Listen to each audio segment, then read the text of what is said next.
Episode 8 suffocation. पूरे सफ़र में अभय और कृषिका दोनों ने ही एक दूसरे से एक शब्द नहीं कहा। उन दोनों ने ही एक दूसरे से अच्छी खासी डिस्टेंस मेंटेन रखी हुई थी। जब तक अभय का घर आता उतनी देर में कृषिका सो चुकी थी। तभी अचानक तेज़ ठंडी हवाएं चलने लगीं। तेज़ हवाओं से के कारण कृषिका को ठंड ना लगे, इसीलिए अभय ने उसके बैग से एक गर्म स्टोल निकाला और उसे उड़ा दिया। अचानक ड्राइवर ने ज़ोर से ब्रेक लगाए, जिसके कारण कृषिका की नींद टूट गई। अपने गुस्से पर धैर्य रखते हुए अभय ने ड्राइवर से पूछा, क्या हुआ, अचानक कार क्यों रुकी? तो ड्राइवर ने जवाब दिया, सर लगता है इंजन में कोई प्रॉब्लम आ गई है, मैं जाके चेक करता हूँ। ये कहकर ड्राइवर कार से बाहर उतर के देखने लगा। कार खराब होने की बात सुनकर ही कृषिका अभय पर भड़क उठी। तुमने तो दादू से कहा था कि तुम मुझे कोई तकलीफ़ नहीं होने दोगे, लेकिन यहाँ तो उल्टा हो रहा है। अरे शादी से पहले तुम्हें जान लेना चाहिए था ना कि राजकुमारी कृषिका सिंह चौहान को इंतज़ार करना बिल्कुल भी पसंद नहीं है। कृषिका ने अभय पर तंज कसा। उसकी बात सुनकर अभय ने एकदम ठंडे से अंदाज में उसे पलट कर कहा, जान लो तुम एक बात अच्छे से कि शादी से पहले तुम राजकुमारी कृषिका थी, लेकिन अब शादी के बाद तुम मिसेस कृषिका अभय सिंह हो गई हो। अब तुम प्रिंसेस नहीं रही, अब तुम्हें उसी हिसाब से पेश आना होगा, समझी? अभय का जवाब सुनकर कृषिका गुस्से से कार का दरवाज़ा खोलने की कोशिश करने लगी, लेकिन अभय ने कसकर उसकी कलाई पकड़ ली। My dear wife, remember one thing, ये तुम्हारा महल नहीं है, इसीलिए कुछ भी करने से की कोशिश मत करना अपनी मर्ज़ी से। जैसा मैं कहूँगा तुम्हें वैसा ही करना होगा, आई बात समझ? इस बार अभय ने उसे गंभीर स्वर में कहा। तो कृषिका उसे बड़ी बड़ी आंखों से घूरने लगी। तुम कौन होते हो मुझे रोकने वाले? हाँ, मैं तुम्हारी ना ये हथेलियाँ ही काट लूँगी। छोड़ो मेरी कलाई, वरना मुझसे बुरा कोई नहीं होगा। कृषिका ने अभय से अपने हाथ छुड़ाने की फिराक में कहा, लेकिन अभय ने अब भी उसका हाथ कसकर पकड़ा हुआ था। माय डियर वाइफ, तुम्हारे पास इस वक्त पूरा वक्त है, सवाल जवाब तुम्हें जो करना है घर पहुंचकर कर लेना, अभी शांति से बैठी रहो। अभय ने अब भी बड़े ही सौम्य स्वर में कृषिका को समझाया। इतने में ड्राइवर भी वापस गाड़ी के अंदर आकर बैठ गया। उसने गाड़ी स्टार्ट करी और फिर लोग अभय के घर के लिए निकल पड़े। कुछ ही देर में वो एक छोटे से घर में पहुँचे। वो घर बाहर से मिट्टी से लेपा गया था और ऊपर टीन शेड था। घर के सामने वो गाड़ी रुकी, जिससे उस घर को बड़ी ही खूबसूरती से सजाया गया था। घर के मेन एंट्रेंस पर गीतांजलि देवी आरती की थाल लेकर खड़ी थी। अभय अपनी माँ के पैर छूने के लिए झुका, तो गीतांजलि ने अभय को आशीर्वाद दिया, लेकिन उसका आशीर्वाद देने के लिए कृषिका नहीं झुकी। तभी अभय ने अपने गुस्से पर फिर से धैर्य रखते हुए कृषिका से कहा, कृषि तुम भी मम्मी का आशीर्वाद लो, क्या पता तुम्हें भी थोड़ी सी सद्बुद्धि आ जाए।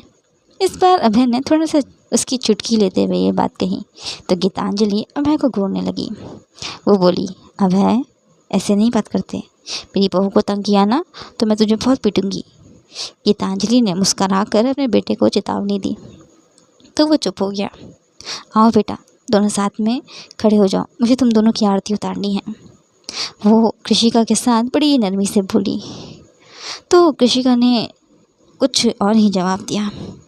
वो बोली, मुझे यहाँ नहीं रहना, इतनी गंदी जगह है ये, मेरे लिए नहीं बनी ये जगह, मुझे नहीं रहना, मैं जाना चाहती हूँ यहाँ से। कृषिका ने आड़े तिरछे स्वर में ये सब कहा, जबकि अभय और गीतांजलि दोनों उससे यही उम्मीद कर रहे थे। तभी अभय ने उसे समझाया, पर तुम्हें वहीं रहना होगा जहाँ तुम्हारा पति तुम्हें रखेगा, समझी? अब अपनी बकवास बंद करो और अंदर चलो, अभय ने उससे कहा। तो गीतांजलि ने उसे फिर से गुस्से से घूरने लगी। अभय, ये तुम्हारी पत्नी है बेटा, इस तरीके से बात नहीं करते हैं, चलो माफ़ी मांगो कृषिका से। गीतांजलि तो अपने बेटे को समझा ही रही थी और अपनी बहू का पक्ष ले रही थी, मगर इतनी देर में कृषिका गीतांजलि को ताने मारने लगी। ओह प्लीज़, आप तो ऐसे नाटक करिए जैसे आपने कुछ करा ही नहीं है। पहले आप खुद ही लड़वा रही हैं और अब सुलह करवाने का नाटक करवा रही है। You bloody old lady. Krishika ने अपनी बदतमीज़ी की अब तो हद ही पार कर दी थी। उसकी बदतमीज़ी अभय के सहन से पार थी। वो कृषिका पर चिल्ला उठा, कृषिका। अभय ने तीखी सी आवाज़ में उसे डांटा, पर गीतांजलि ने उसे फिर से रोक दिया। क्या हुआ कृषिका, तुम अभी भी पति पत्नी का नहीं समझी कि तुम दोनों पति पत्नी हो। अब तुम्हें अब इसी घर में रहना होगा बेटा। तभी कृषिका अभय से बोली, गीतांजलि की बात को इग्नोर करते हुए, तुम इस बुढ़िया को इस घर से निकाल दो, तो मैं सोचूंगी इस घर में आने का। कृषिका ने अभय से ये बात कही। उसकी ये बात सुनकर गीतांजलि और अभय वो दोनों ही चौंक गए। जब अभय को कोई रास्ता नहीं दिखा तो उसने कृषिका का हाथ कस कर पकड़ लिया और बोला, यू नो व्हाट, तुम रिस्पेक्ट के लायक ही नहीं हो। इतना कहकर वो घसीटते हुए कृषिका को अंदर ले गया और उसका गृह प्रवेश अधूरा ही रह गया। कुछ इस तरह से सब कुछ इतनी जल्दी जल्दी हुआ कि गीतांजलि को कुछ रिएक्ट करने का मौका ही नहीं मिला। गीतांजलि जब कुछ कह ना सकी, उससे पहले ही अभय कृषिका को कमरे में ले जाकर दरवाज़ा अंदर से बंद कर चुका था। बाहर से गीतांजलि दरवाजे पर खटखटाते हुए अभय से बोली उसे दरवाज़ा खोलने के लिए, मगर अभय ने अपनी माँ की एक ना सुनी। वहीं अंधेरे में एक पल के लिए एक क्रूर सा सन्नाटा छा चुका था। फिर अभय धीरे धीरे उसकी तरफ बढ़ा और कृषिका पीछे पीछे जाने लगी। तुमने कहा था कि मैं तुम्हारी प्रॉपर्टी के लिए तुमसे शादी करी है। मेरी हैसियत तुम्हारे सामने खड़े होने की भी नहीं है ना। अभय ने दांत कीटते हुए कृषिका से ये बात कही। फिर मुड़कर उसने कहा, और हाँ, अगर फिर भी तुम मेरी माँ से बदसलूकी करोगी ना कृषिका, तो इस बार मैं तुम्हें ऐसी सज़ा दूंगा कि तुम्हारे दादू भी तुम्हें मुझसे बचा नहीं पाएंगे, समझी। सब कुछ करना, मैं तुम्हारी सारी बदतमीज़ी बर्दाश्त कर लूँगा, लेकिन मेरी मासा के साथ तुम जो बदतमीज़ी करोगी वो मैं बर्दाश्त नहीं करूँगा। अभय की धमकी सुनकर कृषिका बेजान सी ज़मीन पर बैठ गई और ज़ोर ज़ोर से रोने लगी। वो बोली, दादू मुझे यहाँ नहीं रहना, प्लीज़ मुझे यहाँ से लेकर जाओ। थोड़ी देर में रोने के बाद उसने अपनी ज्वेलरीज उतारी और बेड पर जाकर लेट गई। इतनी ही देर में अभय वापस कमरे में आया और कृषिका के साइड में जाकर लेट गया। कृषिका अभय को अपने साइड में देखकर झटके से उठकर बैठ गई और कांपते हुए स्वर में उससे बोली, यहाँ क्यों सो रहे हो तुम किसी और कमरे में जाकर सो। मैं नहीं अपना बेड किसी के साथ शेयर नहीं करती हूँ।